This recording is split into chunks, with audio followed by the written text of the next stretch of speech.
Being a single mom and doing it all by yourself is brutal. Learn the brain and energy tools to get back to your center and overcome your challenges. Welcome to Single and Doing It All. This is your host, Muriel Felous, and today we are going to talk about emotional healing and shining your divine light. And I have a treat for you because my guest is a powerful healer. Before I bring her on to the screen, I want to let you know a little bit of who she is. Her name is Aparna Vermuri, and she's an inner alchemy facilitator and a success trainer. As a healer, she helps people from all walks of life to heal issues around health and emotions. And as a successful coach and trainer, she gently guides them to connect with their inner guidance so that people can change, and they can see the change they want to see in their world and shine their divine spark out. Welcome to our show. How are you today? I'm doing so good, Muriel. Thank you so much for inviting me to this group, because yesterday we celebrated Women's Day, and today I am here with your amazing group who are striving to be the best as a single mom. Thank you. Thank you for inviting me here. Oh, thank you for being here. Before we go and we talk about healing, I would love it if, and my image is fuzzy, but that's okay, we'll continue. I would love it if you could tell us a little bit about your story and how you became such a powerful healer and coach. Thank you. I was like, I became a healer by hearing the word Reiki for the first time. It's almost 21 years back. Wow. So I witnessed somebody getting healed over the phone in 5 minutes. So I felt like that is magic. So I decided to learn that magic and do all the magic, be a magician. But actually getting into Reiki helped me to open up to the spiritual realms so beautifully.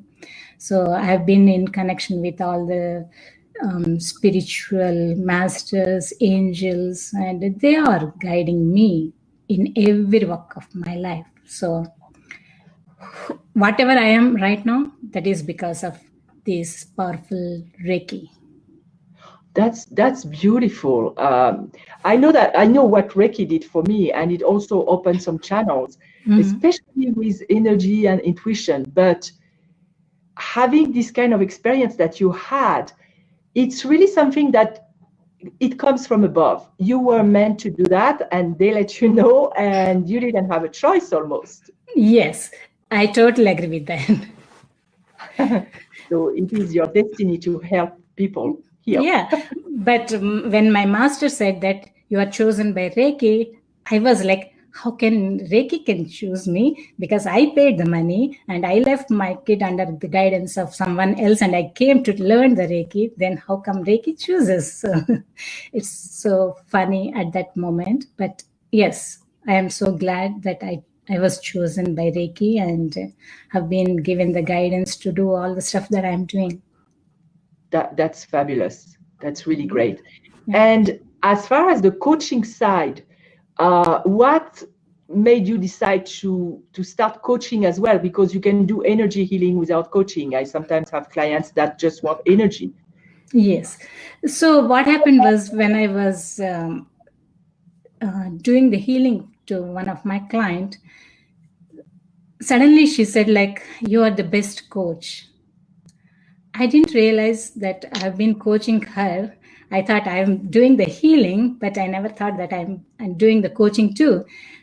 Then I thought, oh, this is very amazing. Maybe I need to explore my coaching skills if I am fit to be a coach. So I learned and get certified as a coach. Then she said, like, you are the best therapist. I thought, wow, this is another title I have. So that's how my coaching also started. So once I get into the I mean, once I got the skills of coaching, I thought maybe I should combine both healing and coaching so that it is really helpful for my clients to get into the best they can. Yes, I so agree, because that's what I do too. So I define myself more as a coach than a healer, but I always infuse healing in my coaching. Yeah, that's the advantage of having a healing as a background. And so that, see, what happens is if you coach without any healing, they may not get the essence because they may be carrying a lot of emotions behind, which they may not be conscious of it. So as a healer, you can work on their subconscious mind and clear the stuff. So that's the added advantage being a healer. You find that when you're coaching, sometimes because you're kind of channeling at the same time, you get some stuff and you don't even know after fact what you said, because it's almost was like it wasn't you. That happens. That it really happens for me, especially when I do the group calls, because I do a healing relationship class where I go into the past life and do the stuff. Sometimes I don't remember what I'm saying. So when I always advise my clients like, okay, whatever I said, don't ask me the questions. Unless you give me the gist of what I said, I cannot connect what I told then. So I totally agree with that. You will be in a different realm when you do the healing. It is because even with tapping, for me, I don't script my tapping. I just let it come. And sometimes exact image come for this exact person. But when that happens, I love seeing the transformation. Yes, that's true. I know I said we would probably talk a lot about self-love, but you just said something that rang to my ear, because you talked about past lives, and I think that would be, I would love to know, you're talking about past life and relationships. Do you believe that our kids, the relationship with our children, can also be influenced with past life? And also I have my opinion about that, but I want yours. Influenced by past lives, and that we can somehow either reproduce the same kind of mistakes that we made in that life, or correct it in this life? That's a very interesting question for me, because I have seen both ways. Like, kids are influenced from their actions in the past life too. But if you have some connection with your parents in this life that has the root from the past life, you as a unit, the parents and kids together experience they need to learn the lessons that they need to learn. Otherwise, they cannot get over that and move to the next level. So definitely they have. It doesn't matter if they're kids or parents, they all have past life connections. That's why we are born to a particular unit of family where we all agree to learn our lessons together and move on to the next level. So our journey, our life is like a grade. So each grade, to pass the grade, you need to learn the certain lessons. Once you learn the lessons, go to the next grade. Similarly in our life too.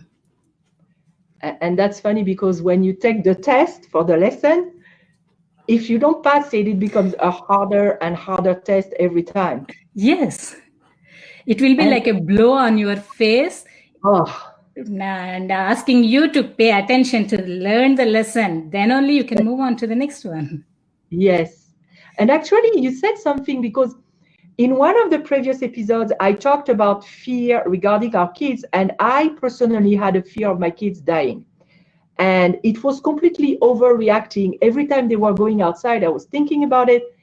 And as I went in a regression in a past life, I saw that I lost my son in a past life. So I brought the fear with me in this life. And it was clear for me what my lesson was.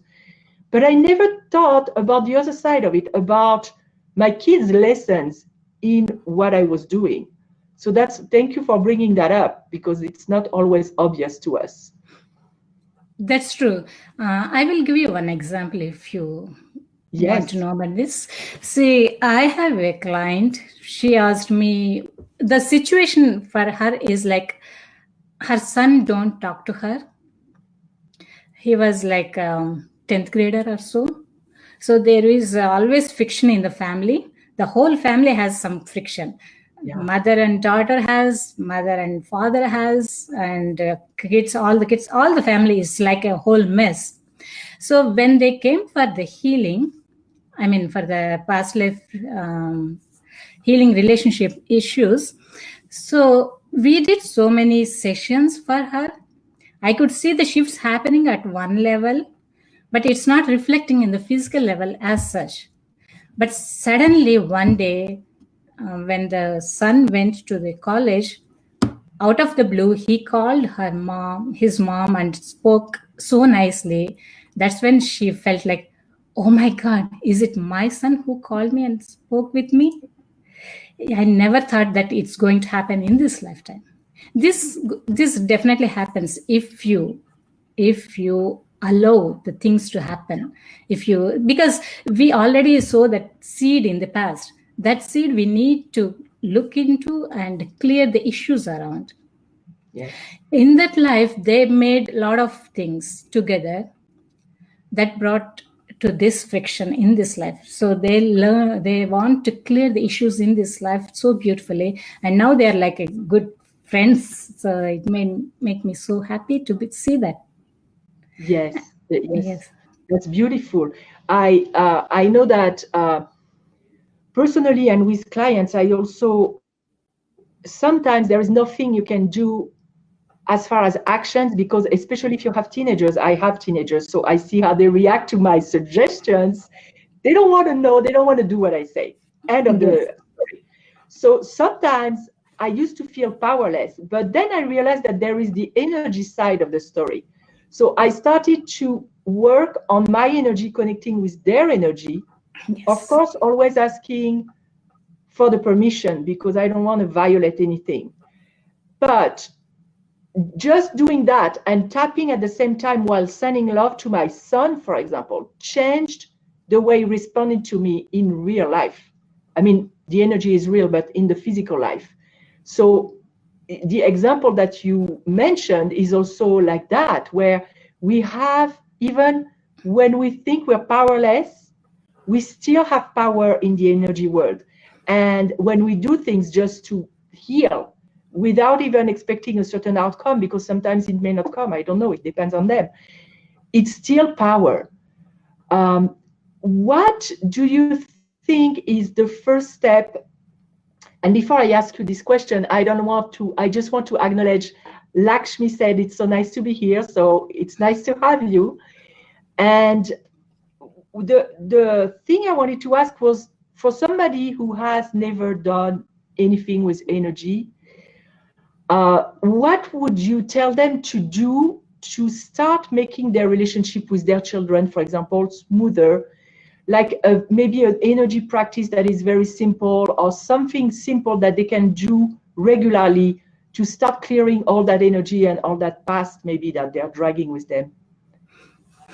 Okay, the simple thing I would suggest to anybody who doesn't have any connection with that or any understanding of energy work is very simple. First, you need to know that you have something going on at emotional level. Once you realize and define or name the emotion, here I'm going to give you a simple but effective tip. Yes. Name the emotion. Just write the name, say it as anger or frustration, whatever it is. So write each letter separately, and then close your eyes for a couple of seconds, and then start writing whatever comes first in your head when you think of the first letter. For example, let's say it's anger. Okay, A-N-G-R. So when you think of A, what is the first word that strikes in your head? Let's say anti. So just put anti. N, naughty. G, great. E, emotion. R, rage. Now look, what are the negative words you have? Wow.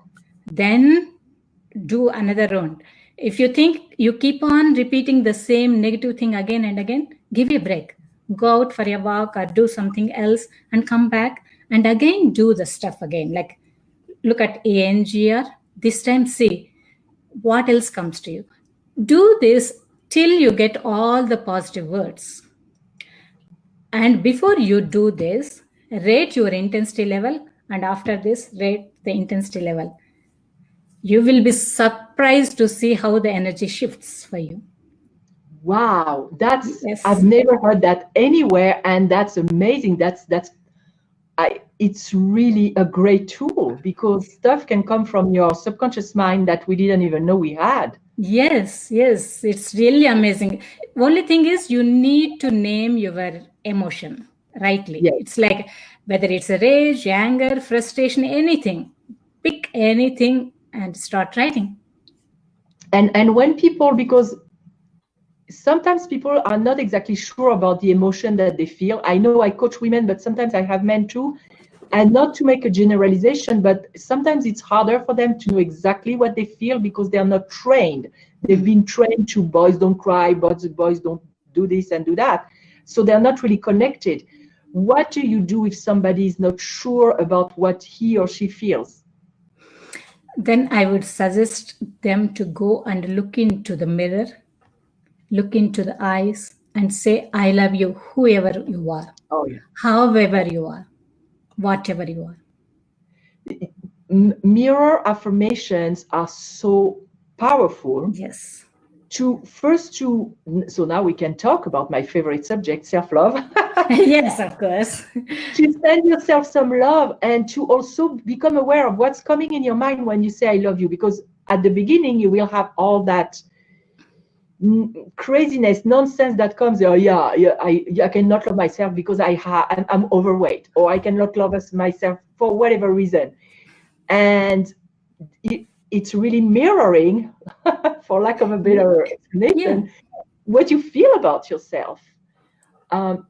Talking about self-love, what is your definition of self-love? Because many people are not really aware of what of their definition, how to love themselves, what it means for them.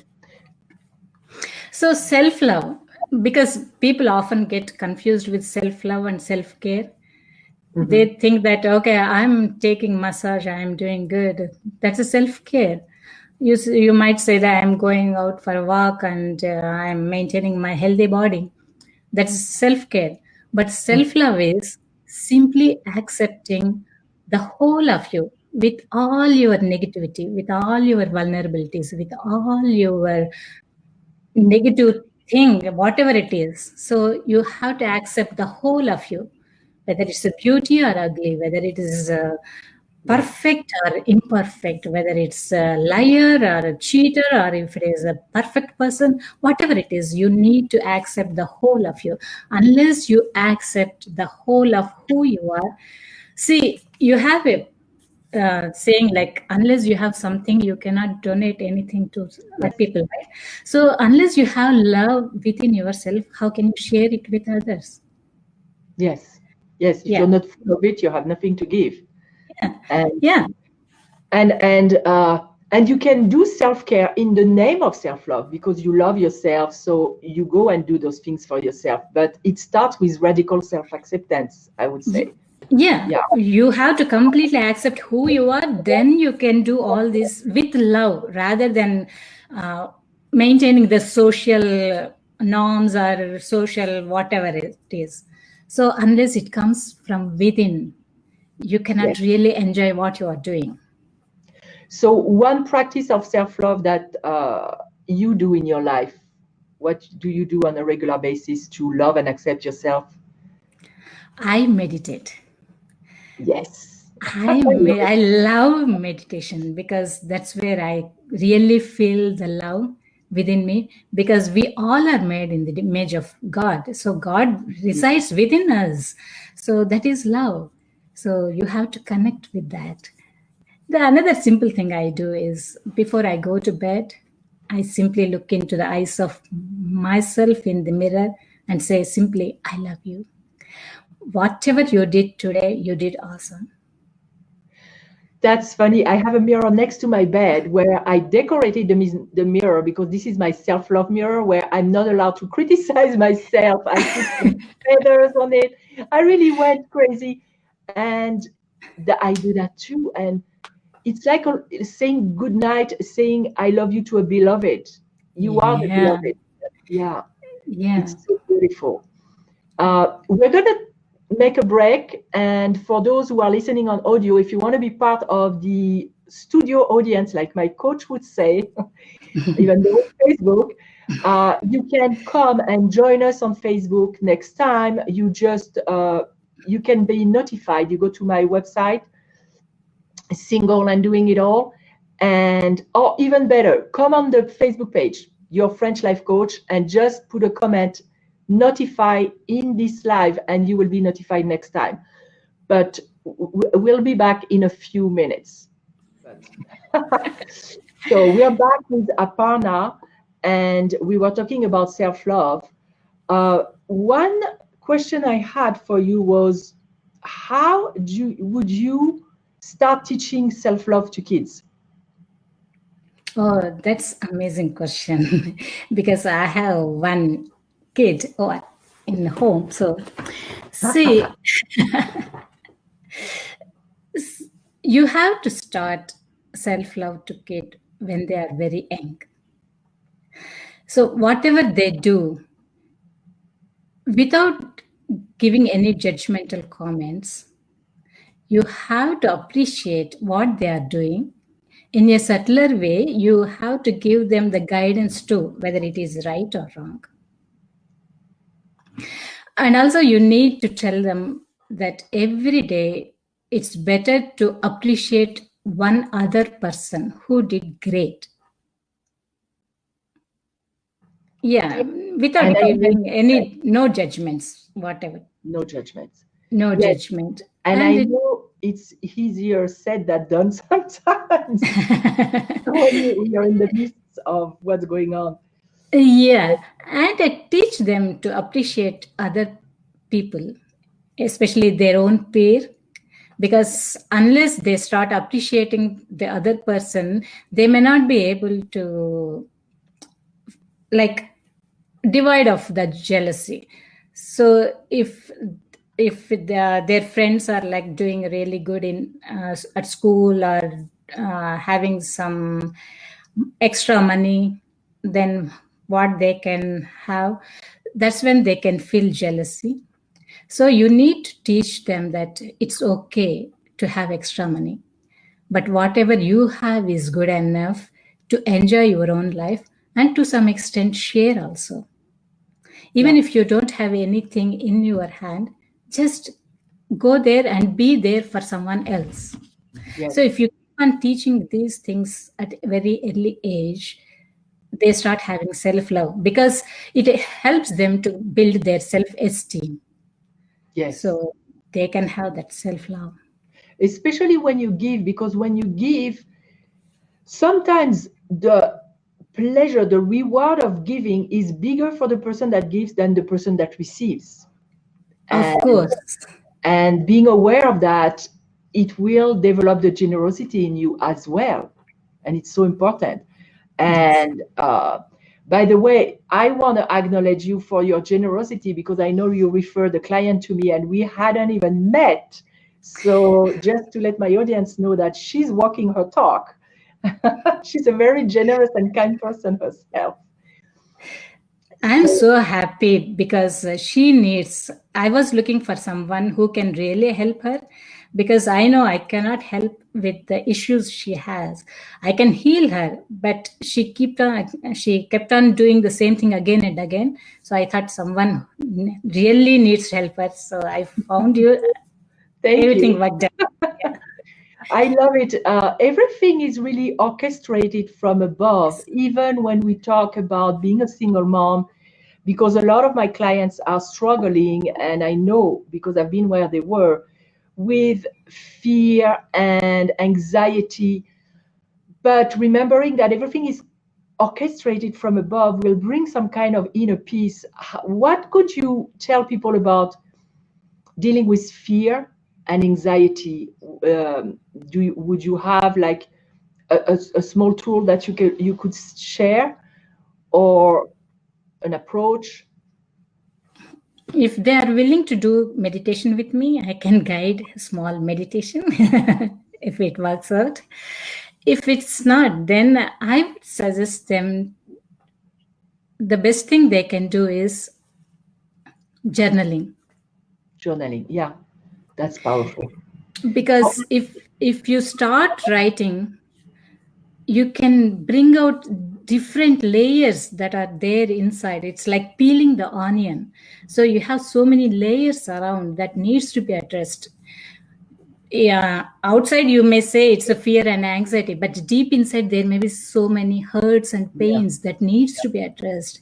For that, you need someone to hear that, or some way to let it out. So the best way to let it out is journaling. And that's funny that you talked about the onion, because I describe it. I'm French, and the onion was disturbing me. And then I had the image of the artichoke coming to me, because I love artichoke. And the artichoke is the perfect example, because you remove one leaf after another, and then you get to the best, which is the heart. Yes. So it's the same in life. You will remove layers, and then your perception changes, life becomes easier. So it's really the perfect example. Yeah. Before we part, if there was one thing you wanted to leave the audience with, or I don't know, a suggestion, anything before we part, if you wanted to tell them something, what would it be? It's like just divide the word present, present. If you divide, it's like present. So every thought you are having right now, it's like a present thought to your future. Oh, that's so if you want to be awesome, and if you want to live a happy life, think that it is happening right now, so that you are creating that in your future. Beautiful. That's very beautiful. If people want to know more about you or work with you, where can they find you? And I'll put that in the description as well. Yeah, it's a Personal Transformation Pathways. That's where they can find me. And I'm so honored to be here, because it's all the empowering women, and they are trying to be the best, being a single mom, and trying to be the best persons, and trying to make their impact in this beautiful world. And I honor all of them. And I want to thank you also for bringing me up here. It's so awesome. It was my pleasure, and I love the tools you shared. Some I've never heard about it, and I'm going to start applying them myself. So thank you. Thank you for being here. Yeah, share your feedback. I love to hear about those tools. I will. Thank you. Thank you. And for our audience, that concludes our episode today. We'll be live next week with another episode, and I don't know yet what it's going to be. This one was a bonus, because it's really like a treat for you. And I'm glad I did it, because it was really like a treat. So Thank you, Miriam. You're welcome. I'll see you. We are live every Thursday at 7 p.m. here on the Facebook page, or you can find us on iTunes and everywhere you find audio podcasts. Have a wonderful week, and we'll see each other next time. Thank you.